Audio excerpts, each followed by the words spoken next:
Hi, everyone. I'm Kelly O'Horo, and this is Adaptable, Behavior Explained. Hi, everybody. Thank you so much for tuning in. Today, we're going to talk about the topic of anxiety and how we can heal our anxiety symptoms.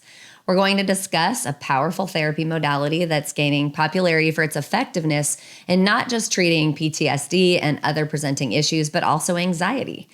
Eye movement desensitization and reprocessing, or EMDR, is an awesome therapy modality that can help reduce the symptoms of anxiety.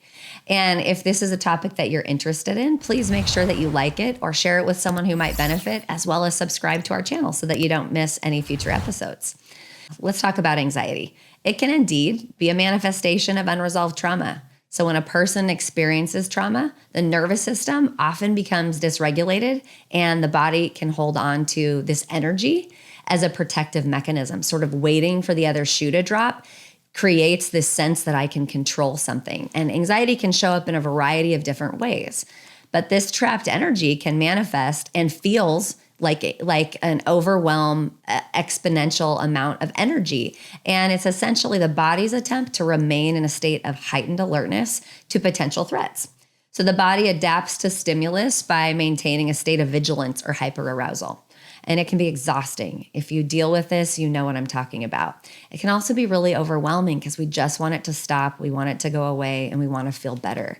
And the bad news about any emotion is that the harder we try to push it away, the longer that it persists. So part of the experience of helping ourselves move through anxiety states is to lean into the emotion and let it be what it needs to be and be curious about what it's connected to. Symptoms of unresolved trauma can also include hypervigilance, dissociation, control issues, and physical symptoms like headaches or even digestive difficulties. So the body, in its attempt to protect itself, might create these adaptations to manage the ongoing stress response that was initially triggered by a traumatic event. So let me give you an example of how this might show up. Let's talk about a story about a client. We'll call him Alex. So Alex was in a minor car accident a few years ago, and although physically unharmed, the experiences was pretty traumatic. Now, whenever Alex hears the sound of a car, horns, tires screeching, engines revving, their heart races and they feel a wave of anxiety. And this is because the sounds are similar to those from the accident. So it triggers a stress response in Alex's body, acting as if what was happening then is happening now. That sound is a memory transport. So despite the accident being in the past, Alex's nervous system still reacts as if the danger is present, and it's a common symptom of unresolved trauma. And so this reaction is an attempt by their body to prepare for and avoid similar traumatic events. But we all know that related to driving, so much is truly powerless because other people can do things that are not safe and put us at risk if we're on the road. So this is really unhelpful. Because our anxiousness doesn't prevent those dangerous things from happening. So the anxiety manifests as a physical sensation, a reminder of the past trauma that Alex's body hasn't fully processed or released. It's thwarted in time. It hasn't fully let go. So now this anxious response seems more obvious to be tied to a prior event, but I'd like to share another experience that might be more common as a presentation of anxiety, which many of us probably can relate to, and that's about perfectionism as an anxious response to shame and potential rejection. So let's talk about another client example. Let's imagine a student, we'll call them Jamie, who once experienced a low grade, even though they worked really hard on a major project. And so despite the fact that this happened several years ago, Jamie still feels the sting of that perceived failure, the shame, the disappointment of self, the rejection from parents, peers, or teachers. And as a result, Jamie's developed a strong perfectionistic streak, driven by the fear of experiencing that same kind of disappointment and judgment again. So Jamie spends excessive hours studying, perfecting every assignment, redoing things that are good enough, and often at the expense of sleep, other social activities, or having any fun. They set unrealistic high standards for themselves and feel significant anxiety at the thought of submitting work that might be less than perfect. This perfectionism is an anxious response. It's a way for Jamie to try to control the environment and avoid the pain of failure or perceived rejection. So any of you relate to this? It's really frustrating when we know we've done a good job and we just can't let ourselves feel that. So this behavior can lead to a cycle of anxiety and stress as the pressure Jamie puts on themselves to achieve perfection. It's both exhausting, it's unsustainable. We can't keep up with this. And it's a protective mechanism. So it was learned at the time of the first experience or others similar in nature, but it's no longer needed because we don't have control over the outcome as long as we do our best. It's really all we can do. So this response or this adaptation of perfectionism can have negative consequences on mental health and well-being. The process of healing involves addressing the trauma, allowing the nervous system to regulate and release that trapped energy from the past. And therapeutic approaches often focus on helping individuals process their trauma, develop coping strategies, and work towards a state of nervous system regulation that is needed and so wanted. Anxiety can feel overwhelming. It traps us in a cycle of worry and fear. But what if there was a way to tame those anxious thoughts and find relief? That's where EMDR therapy comes in.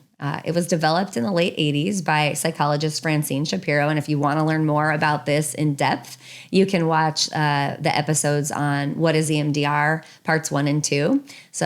But it's become a widely recognized and used approach for treating various mental health conditions, including anxiety disorders. So how exactly does EMDR work? Well, I'm not going to dig in too deeply, but it's based on the idea that disturbing memories or experiences can get stuck in our brains and in our bodies, and it leads us to emotional distress and negative beliefs about ourselves. EMDR helps to reprocess these memories in a way that reduces the emotional intensity and allows us to reframe them more positively. It also helps to give us access to adaptive information that's much more useful for the current situation. One of the key components of EMDR is bilateral stimulation, which can involve moving the eyes back and forth, tapping on the body, or using other auditory cues like sound or music. But this bilateral stimulation, along with several other factors, helps to address and resolve traumatic memories and reduces their emotional impact. So how information lives in our bodies actually changes, which is so awesome because that's where the freedom is. But EMDR isn't about reliving past traumas. It's about reviewing emotionally trapped information that got stuck and is no longer needed. It focuses on building resilience. It develops coping skills to manage anxiety in the present. And through a series of structured phases, EMDR helps people identify triggers and challenge the negative beliefs that got stuck at the time of the event. And it helps to cultivate a sense of safety and empowerment in the now. So we feel totally different about ourselves. We don't just get a state change, but we get a full trait change, an all-encompassing experience of I'm enough and I've done enough and my best is enough. And it's a full perspective change on self. So you might be wondering, is the EMDR therapy right for me? Well, it's important to consult with a qualified therapist who can assess your individual needs and determine whether it is a good fit for you or your presenting issues. I know that I'm an EMDR therapist who uses it really with every presenting issue and find great success with it. But it's typically used as part of a comprehensive treatment plan that can also include other therapeutic modalities and support services, groups, classes, readings, etc. So if you're considering this, there are a few things to keep in mind. Find a licensed therapist who's trained and certified in EMDR therapy when possible. Be open and honest with your therapist about your concerns and your goals for treatment. And don't wait till 6 months in to tell them the things that you do to adapt to stress, because they can help you with those too. Trust the process and give yourself permission to experience whatever thoughts and emotions arise during therapy, because we can't really control what our brain needs us to access for healing. And so it's a bit about surrender, which is pretty uncomfortable for people who like to have control about things. Make sure you practice self-care and coping strategies between sessions that'll help support your overall well-being. Remember that healing from anxiety, it takes time, it's a process, but with effort and the right support and resources, it's possible to find relief and to reclaim your life. If you're interested in learning more about EMDR therapy, be sure to check out our show notes for additional resources and information. That's all I have for you for today. I hope that you found this helpful and useful, and perhaps someone you know could benefit from learning a little bit more about a way out of anxiety. Until next time, don't forget to lead with love. It'll never steer you wrong.